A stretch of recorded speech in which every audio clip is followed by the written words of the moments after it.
Walks connecting. This is London. This is London Walks. Streets ahead. Story time. History time. A very good morning to you, London Walkers, wherever you are. It's Saturday, March 7th, 2026. And here it is. Here's your daily London fix. On this day in 1802, in a house in Marylebone, 88 Queen Anne Street East, a baby boy arrived who would grow up to give London 4 of its most famous residents. They're large, they're bronze, they're extremely patient with tourists, and they live in Trafalgar Square. Yes, today's birthday boy is Sir Edwin Landseer, the artist who designed the lions at the base of Nelson's Column.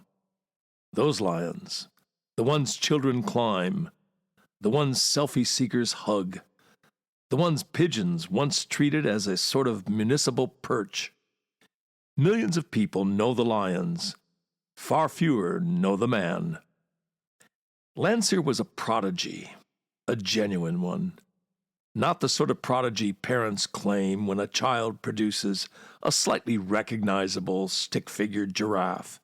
Oh no, Landseer was sketching animals with astonishing skill before he was out of short trousers. At 5, he was drawing dogs. At 7, he was making etchings. By 14, he had entered the Royal Academy of Arts schools. The keeper of the academy, the formidable painter Henry Fuseli, had a nickname for him, "My little dog boy," which tells you something. Landseer loved animals, studied them obsessively. As a boy, he haunted the menagerie at Exeter Change in the Strand. Imagine the smell. Sketching lions and tigers. He watched cows in the fields near Hampstead. He drew dogs constantly. Dogs noble, dogs comic, dogs tragic, dogs thinking very serious dog thoughts. But here's Landseer's genius. He didn't just paint animals. He gave them emotion. In one famous painting, a collie crouches beside the coffin of his dead shepherd. The picture is called "The Old Shepherd's Chief Mourner." Victorian viewers wept. In another famous image, "Dignity and Impudence," a tiny terrier sits cheekily beside a huge bloodhound. You can practically hear the terrier saying something rude. Landseer's animals felt things: loyalty, pride, mischief, grief. Critics said he painted animals the way Shakespeare wrote people.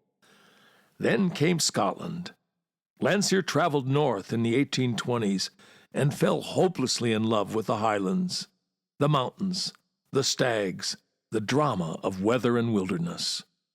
Out of that came perhaps the most famous deer painting in the world. Say hello to the monarch of the glen, a magnificent stag, antlers like a crown, standing proud against the Highland sky. You've probably seen it somewhere. Whiskey labels, calendars, pub walls. The image became so popular it practically defined the romantic vision of Scotland. By the middle of the 19th century, Landseer was a superstar. Dukes commissioned him, collectors fought over his paintings, and Queen Victoria adored him. The Queen and Prince Albert loved Scotland too, and Landseer helped shape their romantic vision of Highland life. He was charming company, small, lively, witty. The sort of guest who could draw caricatures of everyone in the room and have them laughing. He even had a party trick. He could draw 2 pictures at once, one with each hand. And so we come to the great London twist. In the 1850s, the government needed statues for the base of Nelson's Column.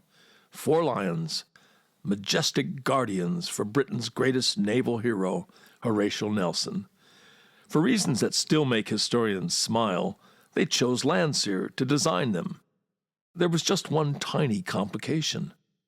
Edwin Landseer had never made a sculpture in his life, not a single one. Never mind, he took the job. At one point, he wrote that the government had turned a lion loose on me. For years he struggled with the colossal clay models. Real lions were brought to his studio so he could study them. One of them, a dead one from the London Zoo, apparently decomposed rather alarmingly during the process. Victorian sculpture was not always glamorous. Finally, after 10 long years, the bronze lions were cast. In 1867 they were unveiled, and London got its most famous pride. Landseer's later life was troubled. Illness, depression, heavy drinking. The brilliant, sociable artist sometimes withdrew into himself, but he kept working, right to the end. When he died in 1873, the nation mourned. His funeral took place in St. Paul's Cathedral, a remarkable honor for a painter. Today, millions pass through Trafalgar Square every year. They photograph the fountains, admire the column, climb the lions, and very few realize they're encountering the work of a Victorian artist born in a Marylebone townhouse 2 centuries ago. An artist who loved animals, an artist who could make them feel. An artist who once said a lion had been turned loose on him. Well, he conquered, and London has been living with the result ever since. Because Landseer's lions in Trafalgar Square are one of the most famous sights in the London scene. Do you hear it? That's London calling. I'm David of London Walks.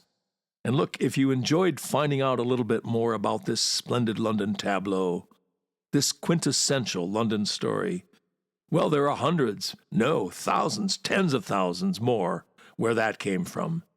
Magnificent stories, ridiculous stories, stories so unlikely they could only possibly be true. If getting to know London a whole lot better by drinking deep draughts from the infinitely deep well of its stories is to your liking, there's only one thing for it. Come walking with us.